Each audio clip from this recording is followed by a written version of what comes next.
కేంద్ర హోంమంత్రి అమిత్ షా అధ్యక్షతన దక్షిణ మండలి 31వ సమావేశం తమిళనాడులో జరుగుతోంది. ఈ సమావేశానికి దక్షిణాది రాష్ట్రాల ముఖ్యమంత్రులు, మంత్రులు, ఉన్నతాధికారులు హాజరయ్యారు. సుమారు 4 గంటల పాటు కొనసాగనున్న ఈ సమావేశంలో చాలా అంశాలు చర్చకు రానున్నాయి. నదీ జలాల వివాదాలు, కేంద్ర నిధులు, రాష్ట్రాల మధ్య సమస్యలు, డీలిమిటేషన్, మాదక ద్రవ్యాల అక్రమ రవాణా, శాంతి భద్రతల సమన్వయం, ఇలా చాలా అంశాలు టేబుల్ పైకి రానున్నాయి. తమిళనాడు సీఎం, దక్షిణ మండలి ఉపాధ్యక్షుడు సి జోసెఫ్ విజయ్ ఈ సమావేశానికి స్వాగతం పలకగా, కర్ణాటక ముఖ్యమంత్రి డికే శివకుమార్ సమావేశానికి హాజరయ్యారు. కేరళ ముఖ్యమంత్రి విడి సతీశన్ కూడా పాల్గొన్నారు. ఆంధ్రప్రదేశ్ ముఖ్యమంత్రి ఎన్ చంద్రబాబు నాయుడు కూడా ఈ సమావేశానికి వచ్చారు. తెలంగాణ ముఖ్యమంత్రి రేవంత్ రెడ్డి ఢిల్లీలో ఉండటంతో ఆయన తరపున ఉప ముఖ్యమంత్రి మల్లు భట్టి విక్రమార్క హాజరయ్యారు. అండమాన్ నికోబార్ దీవులు, లక్షద్వీప్ నుంచి అధికారులు కూడా ఈ సమావేశంలో పాల్గొన్నారు. అయితే పుదుచ్చేరి ముఖ్యమంత్రి ఎన్ రంగస్వామి మాత్రం ఈ సమావేశానికి దూరంగా ఉన్నారు. ఆయన స్థానంలో పుదుచ్చేరి లెఫ్టినెంట్ గవర్నర్ కైలాసనాథన్ పాల్గొన్నారు. ఇక సమావేశంలో కర్ణాటక సీఎం శివకుమార్ కొన్ని వ్యాఖ్యలు చేశారు. దక్షిణాది రాష్ట్రాలు దేశ ఆర్థిక వ్యవస్థకు భారీగా సహకరిస్తున్నాయని, అందుకు తగిన రాజకీయ ప్రాధాన్యం కూడా ఉండాలని కోరారు. ముఖ్యంగా డీలిమిటేషన్ అంశంపై దక్షిణాది రాష్ట్రాల్లో కొంత ఆందోళన ఉంది. జనాభాను నియంత్రించడంలో ముందున్న రాష్ట్రాలకు అదే కారణంగా పార్లమెంటు సీట్లు తగ్గుతున్నాయన్నది వారి వాదన.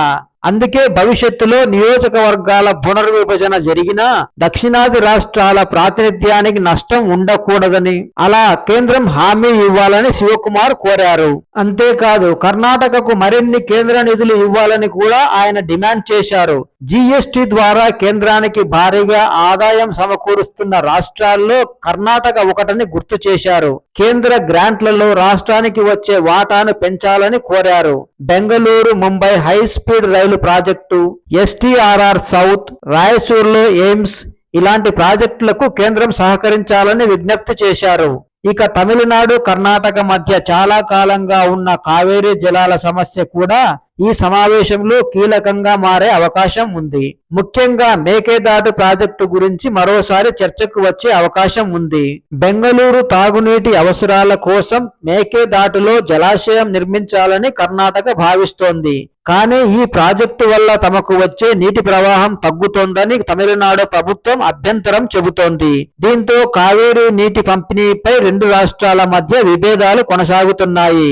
ఇప్పుడు ఇదే అంశాన్ని దక్షిణ మండలి వేదికగా చర్చించే అవకాశం ఉంది.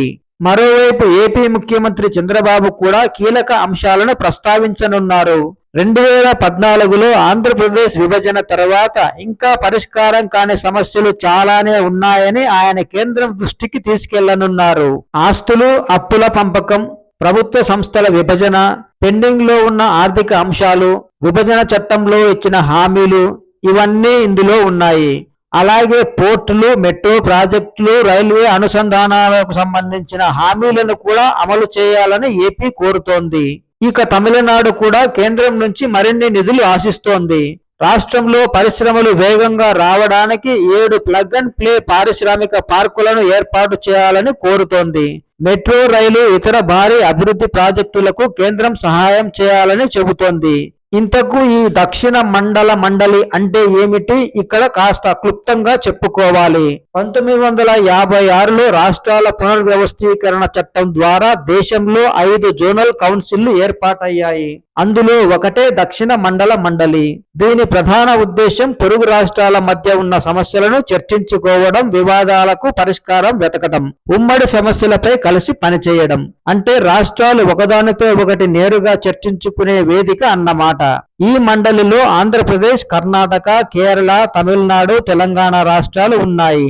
పుదుచ్చేరితో పాటు అండమాన్ నికోబార్, లక్షద్వీప్ కూడా ఇందులో భాగంగా ఉన్నాయి. ప్రతి సమావేశానికి కేంద్ర హోంమంత్రి అధ్యక్షత వహిస్తారు. ఆతిథ్య రాష్ట్ర ముఖ్యమంత్రి ఉపాధ్యక్షుడిగా వ్యవహరిస్తారు. ఈ మండలి నిర్ణయాలు తప్పనిసరి కాకపోయినా గతంలో చాలా సమస్యల పరిష్కారానికి ఈ వేదిక ఉపయోగపడింది. గత సమావేశంలో 26 అంశాలపై చర్చ జరిగింది. వాటిలో 9 సమస్యలకు పరిష్కారం లభించింది. మిగిలిన అంశాల్లో ఆంధ్రప్రదేశ్, తెలంగాణ విభజనకు సంబంధించిన సమస్యలు కూడా ఉన్నాయి. అందుకే ఈసారి సమావేశం మరింత ప్రాధాన్యం సంతరించుకుంది.